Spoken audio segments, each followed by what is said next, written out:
그런데요, 저희가 준비한 5위를 만나보겠습니다. 당선인 측과 민주당의 갈등 조짐은 또 하나 있습니다. 민주당이 문재인 정부의 남은 임기 50일 동안 검찰의 수사권과 기소권을 분리하는 이른바 검수완박을 다시 추진하겠다고 했습니다. 오늘 윤호중 비대위원장의 목소리입니다. 최초 검찰 출신 대통령 당선인이 등장함으로써 검찰 개혁이 좌초되는 것은 아닌가 하는 국민적 우려가 높은 것도 사실입니다. 검찰의 수사권과 기소권을 엄격히 분리해 검찰의 권력 독점으로 인한 폐해를 똑바로 바로잡고 검경 유착, 검정 유착의 고리를 확실히 차단하겠습니다. 윤석열 당선자가 후보 시절에 그동안의 검찰개혁의 성과마저도 후퇴시키려고 하는 여러 가지 사안들을 공약화했지 않습니까? 자칫 대한민국을 검찰공화국 내지는 검찰 독재 시대로 갈 가능성도 매우 크기 때문에 저희 당내 의원들, 당원들이 전반적으로 그 수사 기소를 분리하는 검찰개혁을 조기에 완성할 필요가 있겠다는 의지가 강하고 비대위원장, 정책위원장이 오늘 한 목소리로 얘기를 했거든요. 임기 안에 검수완박을 하겠다, 다시 시도를 걸었는데 이현정 의원 어떻게 보셨어요? 지금 이제 검경 수사권 조정으로 인해서 현재 검찰이 수사할 수 있는 게 6가지 혐의에 대해서만 검찰이 수사를 할 수가 있고 나머지 혐의는 이제 경찰이 일단 수사권, 1차 수사권이 있습니다.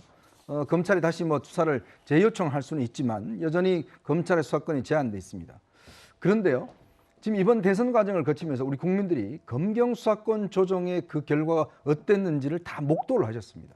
왜 이런 선거 결과가 나왔을까요?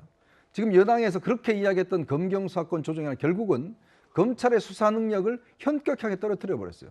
아시겠지만 지금 대장동 수사, 백현동 수사 이번 대선 과정에 주요하게 일어났던 뭐 좋습니다. 여당에서 지금 야당이 이야기하는 지금 뭐 도이치모터 사건 수사 등등 다 넣어서 한번 보십시오.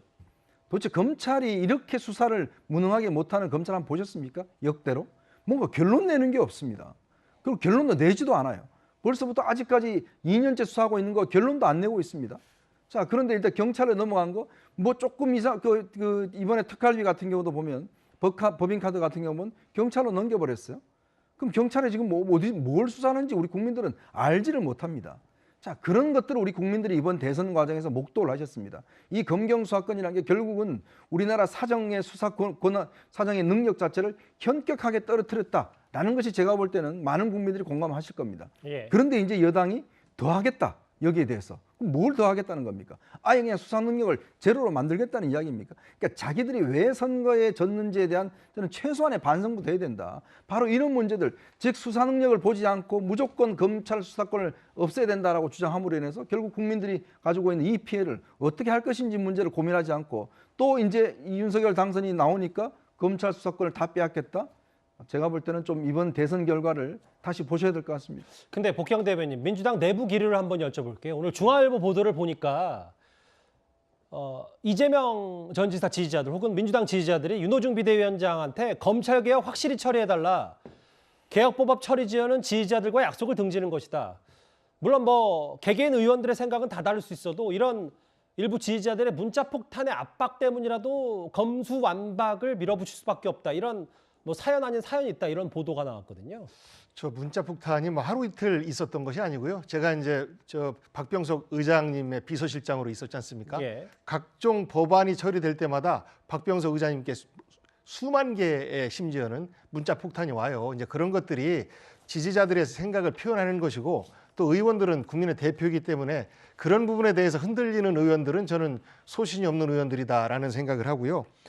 이번에 그 수사권, 기소권 분리 문제는 검찰개혁 과제가 두 가지 아니었습니까? 하나는 고위공직자들을 별도로 수사할 수 있는 어떤 그 기관을 만들어야 된다라고 하는 것도 문재인 정부만의 과제가 아니고 그 이전 정부에서도 지속적으로 나왔던 것이 이번에 완성된 것이에요. 그리고 수사권, 기소권 분리도 아까 6대 범죄에 대해서만 현재 검찰이 갖고 있는데 이 부분에 대해서도 심지어는 중앙수사청을 만들어가지고 별도로 그걸 한다든지 해서 검찰은 그야말로 기소 중심의 역할에 집중하게끔 하는 것이 맞는 거 아니냐라는 것이 개혁 방안이었었거든요. 그래서 이거를 한순간에 우리가 윤석열 당선자가 뭐 됐다고 해서 하는 것이 아니고 우리들의 과제였었는데 이거를 순구르면서 순차적으로 가자라는 알겠습니다. 것이었었고 예정된 대로 진행하는 것이다. 이렇게 보시면 될 것 같습니다. 근데 중간 정리를 하자면 오늘 헤러드 경제 익명을 요구한 변호사가 이런 얘기를 했더라고요.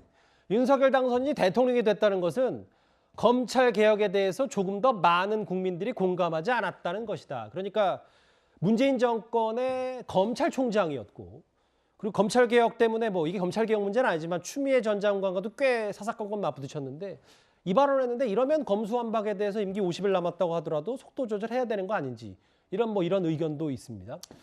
일단 민주당이 검수완박을 못해서 대선에서 진 것인가에 대해서 좀 냉정하게 평가를 해볼 필요가 있어요. 아까 이현정 의원님도 말씀하셨지만은 정말로 이거는 강성 지지층의 아젠다거든요. 근데 중도에서 많이 표를 잃었는데 그 검수완박하면은 그러면은 뭐 지방선거 이길까요? 저는 좀 개인적으로 회의적으로 봅니다. 그 부분은. 또 하나는 이제 만약에 검찰의 수사권을 완전히 박탈을 하려면은 경찰에 대한 수사지휘권을 강화를 해야 돼요. 그러니까 두 가지가 조금 같이 조정이 돼야 되는데 그 부분이 조금 굉장히 좀 난이도가 높은 거거든요. 그래서 6대 범죄 수사를 검찰한테 처음 준 건데 저는 뭐 다른 해외 사례처럼 검찰이 완전히 기소만 하는 조직이 될 수도 있는데 그러면은 다시 경찰에 대한 구체적 사건에 대한 수사지휘권을 다시 좀 강화하는 방향으로 이거를 큰 틀에서 조율을 할 필요는 있다 이렇게 보여집니다. 예. 저는 그 문재인 정부가 주장하는 검찰 개혁이라는 건 그냥 신기루에 불과하다 이렇게 생각을 합니다. 그 검찰 개혁은 공수처가 없어서 안 되는 것도 아니고요. 수사와 그 기소가 분리되지 않아서 안 되는 것도 아닙니다. 검찰 개혁의 핵심은 뭐냐면 정치권이 검찰을 통제하려고 하지 않는 거예요. 그동안에 예를 들면 민정수석실을 통해서 수없이 검찰의 일반 수사에 대해서 개입하고 간섭하고 이런 것들 때문에 계속 문제가 됐던 거거든요. 그래서 저는 검찰개혁의 핵심, 민정수석실을 폐지하겠다. 더 이상 검찰에 대해서 내가 컨트롤하지 않겠다라고 얘기하는 것이 그것이 검찰개혁의 핵심이라고 생각을 합니다. 그래서 알겠습니다. 지금 뭐 검수완박을 한다고 뭐 이걸 알바키처럼 해놓는다고 하는 것들이 도대체 무슨 정치적 의미가 있는지 모르겠지만 그걸로 검찰개혁이 될 거라고 생각하지는 않습니다. 검찰 개혁에 다시 시동을 걸려는 듯한 민주당 내부 기류 저희가 하나하나 살펴봤습니다.